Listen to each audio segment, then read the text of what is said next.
여러분, 매일 쓰시는 그 노란색 앱 있죠? 한때는 정말 우리 모두의 국민 앱이었는데 요즘엔 좀 위태로워 보입니다. 오늘은 이 거대한 앱이 어쩌다 정체성의 위기를 맞게 됐는지 그 속사정을 한번 속 시원하게 파헤쳐 보겠습니다. 자, 근데 이 이야기는요, 처음부터 순서대로 가지 않을 거예요. 바로 그 결정적인 순간, 모두가 사랑하던 국민 앱이 하루아침에 국민 골칫덩어리가 된 바로 그날로 직행해 보겠습니다. 한번 상상해 보세요. 메신저를 딱 열었는데 세상에 5년 전에 헤어졌던 전 연인 사진이 떡하니 뜨는 겁니다.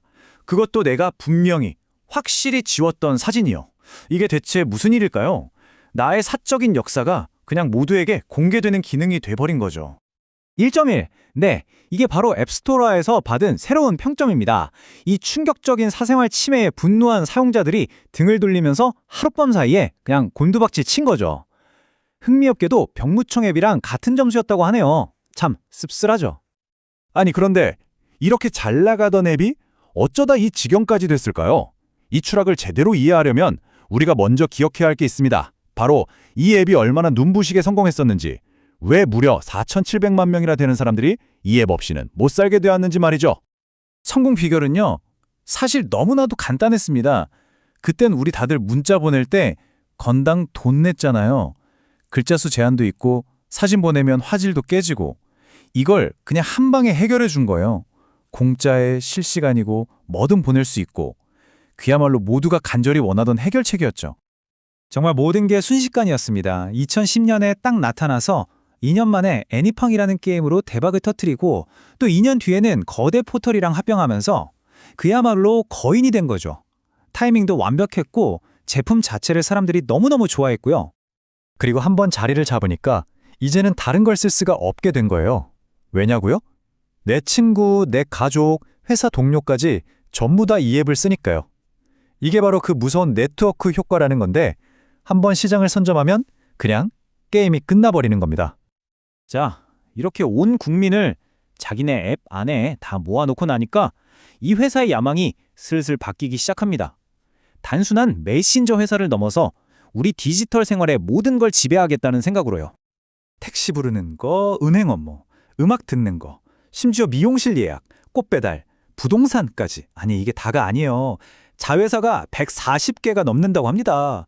그야말로 문어발처럼 우리 삶 구석구석으로 파고든 거죠. 그리고 이 모든 게 바로 이 메신저 앱 하나에서 시작된 거고요. 물론 처음엔 정말 편리했죠. 그런데 결국 대가가 있었습니다.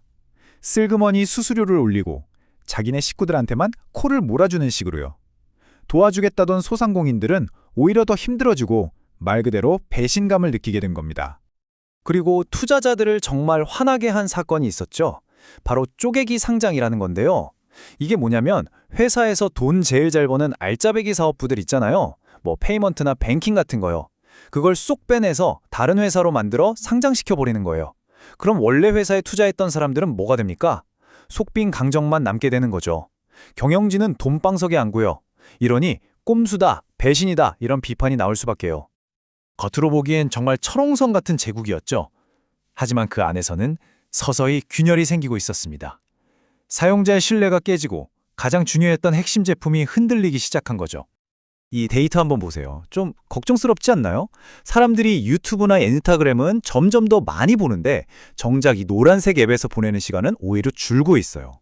그러니까 앱을 지우진 않지만 예전처럼 막 들여다보지는 않는다는 아주 중요한 신호죠. 불만은 사방에서 터져 나왔습니다. 사용자들은 앱이 너무 무겁고 느리다, 광고가 너무 많다고 하고 정치권에서는 이거 완전 독점 아니냐고 비판하고 언론은 탐욕의 제국이라고까지 불렀죠. 여론이 정말 싸늘하게 식어갔습니다. 신뢰의 결정타를 날린 사건이 있었죠. 페이먼트 사업부가 상장하자마자 최고 경영진들이 무려 900억 원어치 주식을 팔아치운 겁니다. 먹고 튀었다는 먹튀 논란이 터지면서 사람들의 믿음은 완전히 박살나고 말았습니다. 그러다 2022년 10월 정말 상상도 못한 일이 벌어집니다. 데이터 센터에 불이 난 거예요. 그런데 단 한 곳에서 불이 났을 뿐인데 제국 전체가 마비됐습니다. 그리고 바로 이때 수많은 사람들이 깨달은 거죠. 이거 말고 다른 앱도 있었네? 하고요. 우리가 너무나 오랫동안 잊고 살았던 사실이었죠. 성장은 멈췄고 정체성은 흔들리고 위기에 물린 회사는 결국 필사적인 한 수를 둡니다. 떠나간 사용자들의 관심을 어떻게든 다시 끌어오려고요. 하지만 그 수가 결국 최악의 재앙이 될 줄은 아무도 몰랐습니다. 이른바 슈퍼앱 전략이라는 거였는데요. 목표는 간단했어요. 사람들이 앱에 더 오래 머물게 하자. 그래서 어떻게 했냐? 우리가 맨날 보던 그 단순한 친구 목록을 갑자기 인스타그램 피드처럼 바꿔버린 겁니다. 그런데 여기서 정말 치명적인 실수를 하죠. 이 새로운 피드가 내가 예전에 설정했다가 지운 프로필 사진까지, 그러니까 모든 흑역사를 강제로 소환해버린 거예요. 이건 그냥 재앙이었죠. 사용자들의 반발은 불보듯 뻔했고요. 이건 그냥 업데이트 한번 잘못한 수준이 아니었습니다. 한 IT 평론가의 말처럼 독점 기업이 얼마나 오만해질 수 있는지를 보여주는 완벽한 사례였죠. 그들은 마음속으로 어차피 사용자들은 못 떠나 라고 생각했던 거예요. 결국 부랴부랴 업데이트를 되돌리고 사과를 했지만 한번 깨진 신뢰는 쉽게 돌아오지 않았습니다. 이제 이 회사는 정말 안개 속 같은 불확실한 미래와 마주하게 된 거죠. 핵심 문제가 뭔지 아세요? 바로 정체성을 잃어버렸다는 겁니다. 우리가 처음 사랑했던 그 앱은 원래 단순하고 빨랐잖아요. 근데 지금은요? 복잡하고 느려 터졌죠. 사적인 대화를 나누던 소중한 공간이 이젠 온갖 광고판이 됐고요. 모든 게 사용자가 아니라 수익을 중심으로 돌아가고 있어요. 그리고 사람들은 진짜로 떠나기 시작했습니다.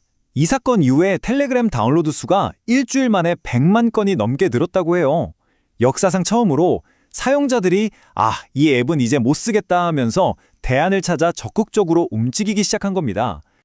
한 오랜 사용자가 남긴 이 글이 참 마음을 울리는데요. 15년을 썼다. 내 모든 추억이 여기 있는데 이대로라면 떠날 수밖에 없다.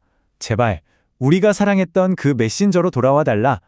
아마 수백만 명이 지금 같은 심정일 겁니다. 정말 애증이죠? 이 이야기의 교훈은 아주 명확합니다. 사용자를 당연하게 여기는 순간 그들은 언젠가 반드시 떠난다는 것.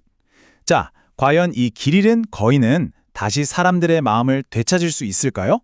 아니면 이미 너무 늦어버린 걸까요? 여러분의 생각은 어떠신가요?